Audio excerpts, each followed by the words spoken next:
Morning mga inday! Maulan na umaga sa inyong lahat. Lakas. O, di ba? Sobrang ulan mga zay.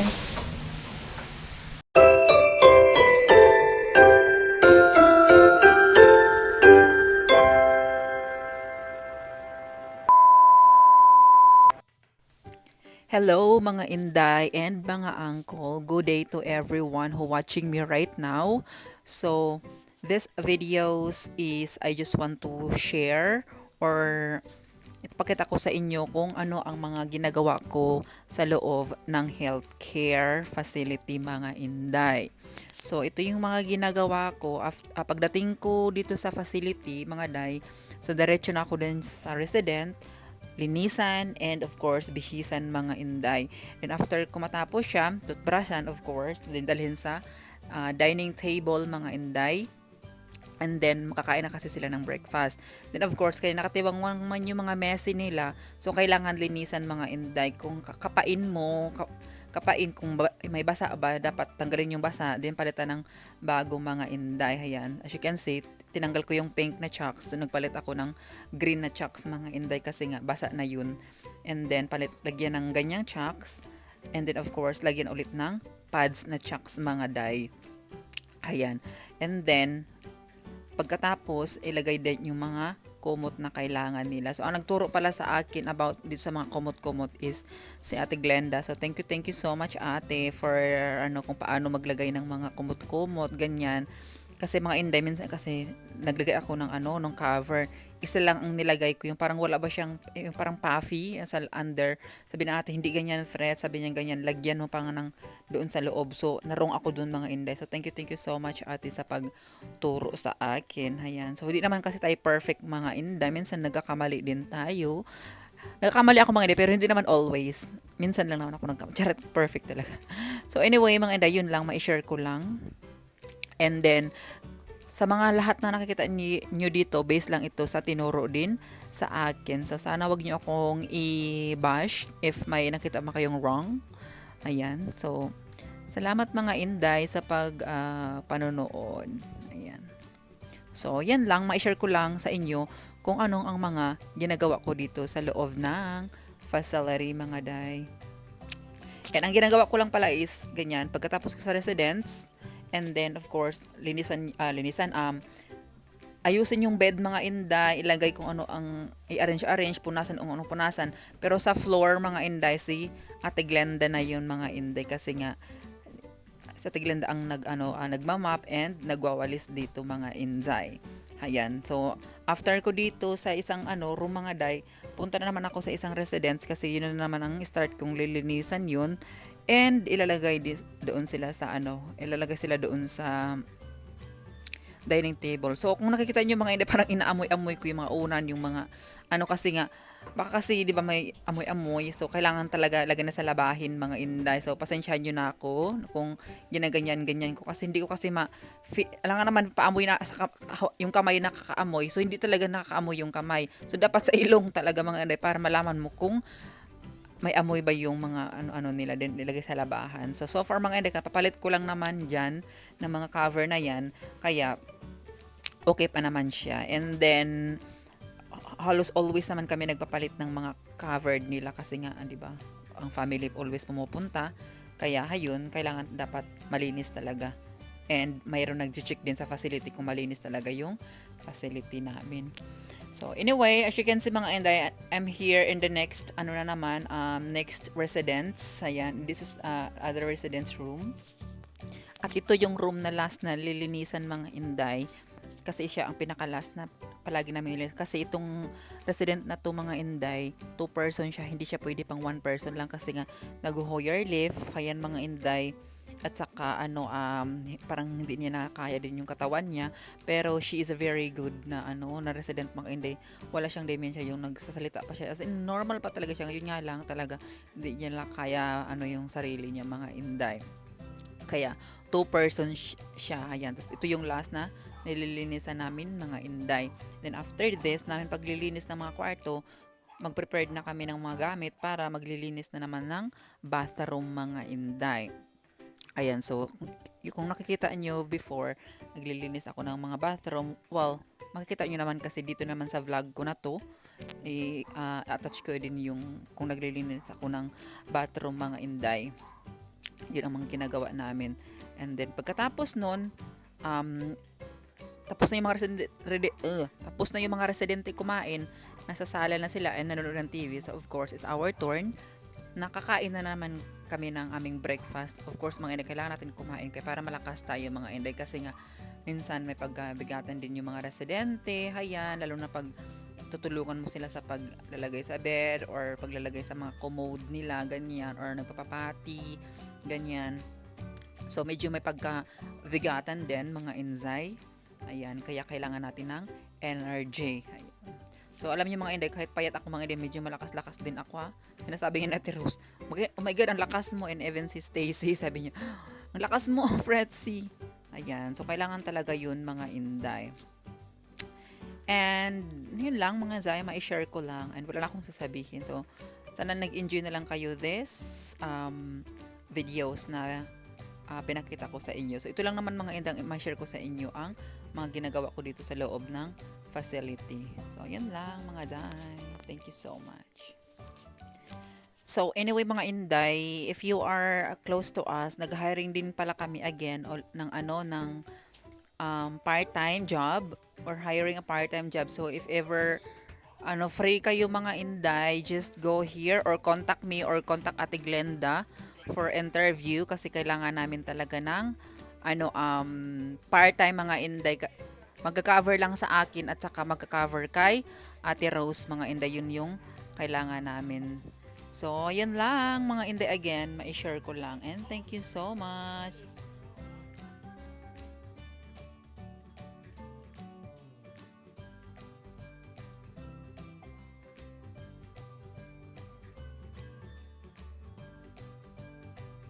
One eternity later.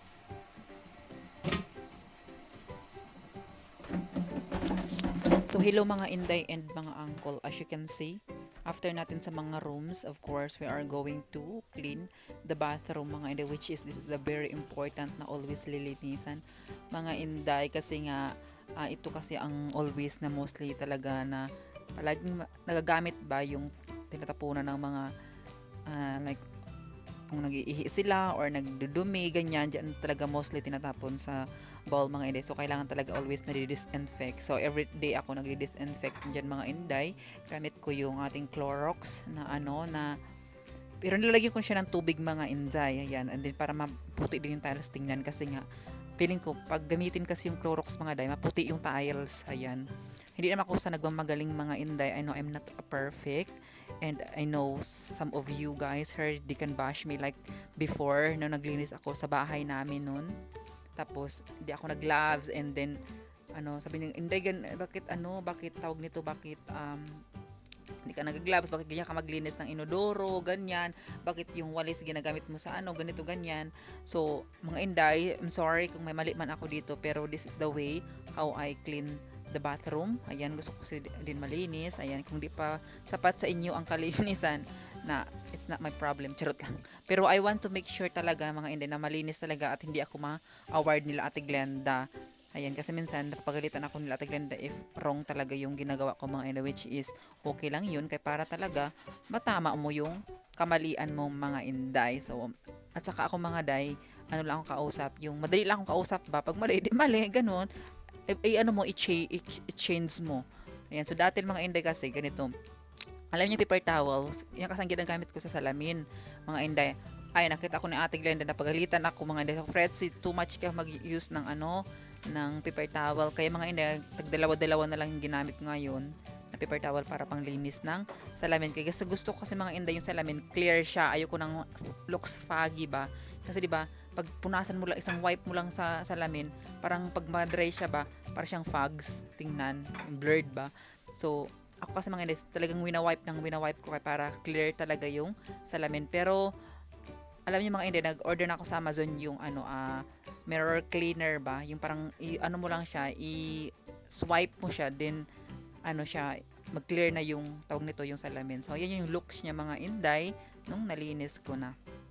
Ayan, so bumili ako nun, back to ano tayo, bumili ako nun mga inday para i-try ko yun, gabitin kung perfect ba dito sa salamin. Kasi ang daming salamin dito sa ano facility namin mga day. We have a 3 bathrooms. Ayan, malalaking mga bathroom mga day, and puro salamin, kaya kailangan natin yung tawag nito, yung mirror cleaner, mga isprehan mo lang siya tapos swipe mo siya, then malinis na siya mga inday.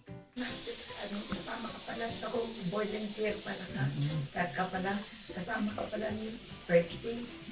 Ano, nakita-kita kasi sa vlog ni Bertie. Sabi niya. Shout out mo siya, Ted. Sino yun? Cancer si Esther. Shout out mo. Hi. Sabi mo. Shout out. Sabi mo. Oo. Sabihin mo, hi. Ngayon? Pangalan niya, oh. Sige, sabihin pangalan niya. Hi. Hi, Sis Esther Likwaan. I'm here with Pretzi. Nice to see you. You have seen Pretzi and me, ha? Shout out. Shout out, Sister Esther. So hello mga inday, as you can see that's Ate Rose. She is the seventh day Adventist ba yung tawag doon. Ayan, siya yun ang sinasabi ko sa inyo mga inday. So shout out to everyone na same religion as Ate Rose. So si Ate Rose pala mga inday, she is from Mindoro. Ayan, sa lahat ng mga taga Mindoro dyan, shout out to everyone, and of course the whole world who watching me right now. Mag-comment kayo mga day kung taga saan kayo. Just comment where are you from, and ano, para malaman ko kung saan napunta yung ating videos mga inday. And as you can see mga inday, dito na ako sa second bathroom. Ayan, naglilis tayo. So ang akin mga inday is ako ang naglilinis sa inodoro at saka sa tawag nito dito sa mga salamin, and of course diyan sa ano sink namin mga inday, lababo. Ayan, ako naglilinis diyan. Din sa Ate Rose, kasi Ate Glenda, she's busy in the kitchen. So Ate Glenda kasi mga inday sa mga rooms lang ang winawalis at saka minamap. So yung mga sa floor ng tiles ganyan, si Ate Rose ang tagawalis and tagamap mga inday. And then siya ang nagtatapon din ng basura. So bali ang trabaho dito mga day is hatian talaga. So if you are interested to work here, even just naghanap kami pala ng part-timer mga inday, kasi nga just to cover my my day off. Ayan, kasi kailangan ko talaga mag-day off mga inday. Okay lang sana kung single tayo kasi hindi na ako mag-day off, okay lang. Pero si uncle ninyo mga inday, naghingi talaga siya ng time for me kasi nga we are both busy, kasi nga whole week, 'di ba, busy kami, nagtrabaho siya, nagtrabaho din ako. Ayan, so of course, kailangan talaga namin time to each other. So yun lang ang time namin is Saturday and Sunday mga inday. Ayan, kasi yung isang namin kasama na si Stacy, mag-ano na siya sa trabaho kasi mga inday, mamaalam, charot lang. Ayan. So, bago siya alis mga inday, kung may kapalit na. So, if you are interested, please just contact me or just contact Ate Glenda. Ayan, kay para masabi niya sa aming boss. Then, you can come here for interview and for for training kung kung okay ba mga inday. Ayan, and dito sa facility mga inday, hindi ka naman gugutumin dito kasi we are all free here. Pero, kung may cravings ka, magbili ka. Pero, libre naman dito mga inday, especially sa mga like bigas, ganyan. Ako sa mga inday, may mga cravings ako na mahilig ako sa soft drinks, ayan. Mahilig ako sa mga ano-ano, kaya nag-order ako ng mga pagkain ko na gusto ko. Then, of course, Ate Glenda ang tagaluto. Sa Ate Glenda at sa Ate Vanji kasi ang tagaluto mga inday. Ayan, kasi kung ako nagluluto ng sarili ko, hindi ako kumakain. Parang feeling ko nabubusog na ba ako sa luto ko, kaya di ako nagluluto. Kasi masarap ang luto ng ibang tao mga day, and also Filipino food pa, kaya 55 ako mga inday, ngayon 60 1 na ako. So, nadagdag tayo ng 6 pounds. Sobra nating kain. Charot lang.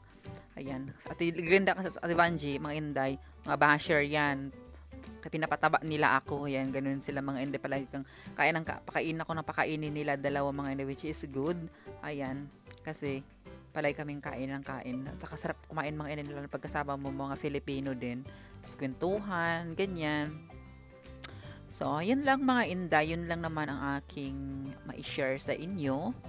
And, ayan, tapos na tayo sa second bathroom mga Inday. And of course, the last bathroom that I can clean is yung staff na mga Inday, staff na bathroom. So yun kasi mga Inday, more on use kasi din yun kasi nga minsan pag may mga visitors din doon sa staff room sila si CR mga Inday. So, yun lang, ma-share ko lang and thank you so much again. Many hours later. So, hello mga Inday. Ayan, as you can see, relax na tayo for today's video kasi break time. Tulog yung mga residents. So, tayo naman mag-relax din. Later, prepare ng lunch for our lunch mga Inday. So, ngayon lang. May share ko lang. Thank you so much.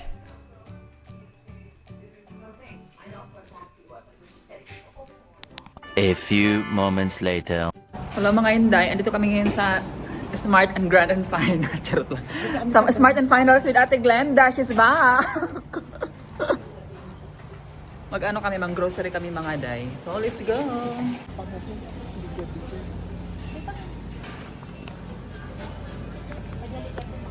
Wow, kasi yung favorite na eh.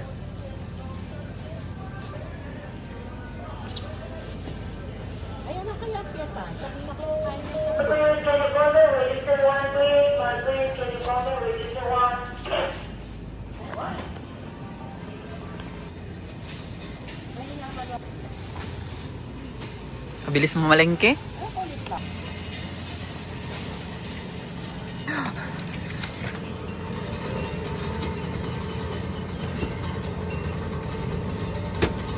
Mag-chicken curry sa Taglanda mga Day. Kaya kumuha siya ng patatas.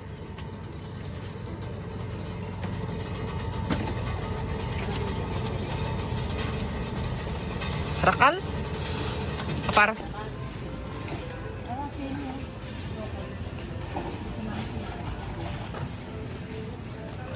Ayan.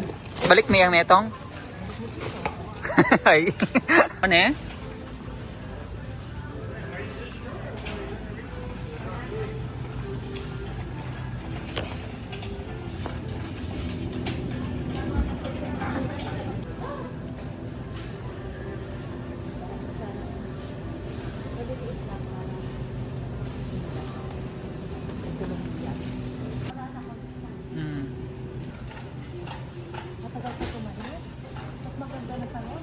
Lolas na eh.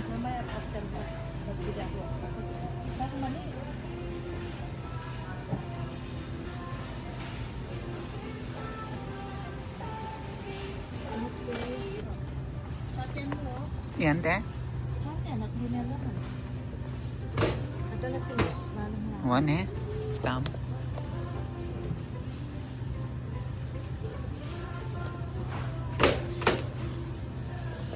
Tami, malengke na naman ni Ate Glenda, mga Zay.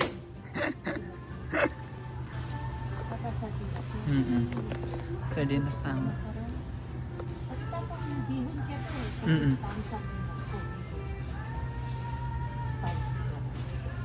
Awan eh. Yung bahay natin.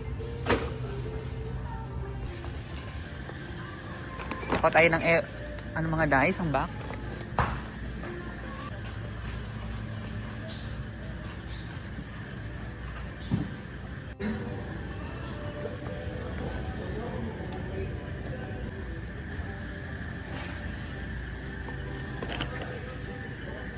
Halata ng Owel.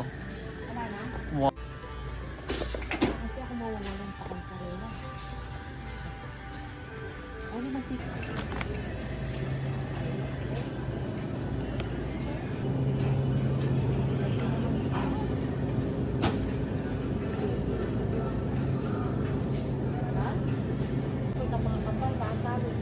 Wow.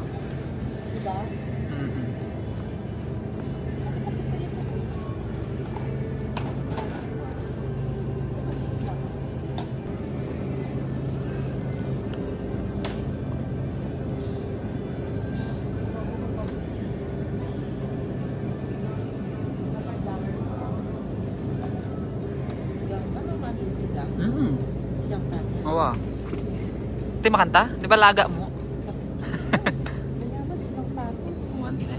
Kaya doon mo. Kaya ba kaya balot yun? Tablo pero wapo.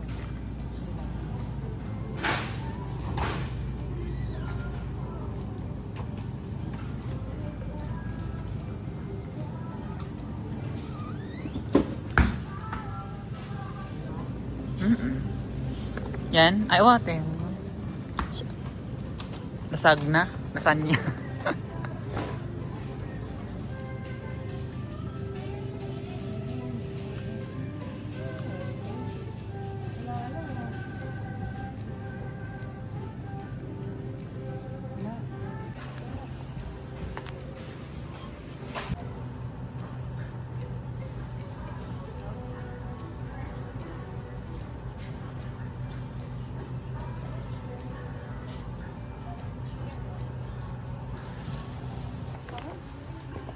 Pero bahay nito, oh. Mm-mm. Chicken broth na.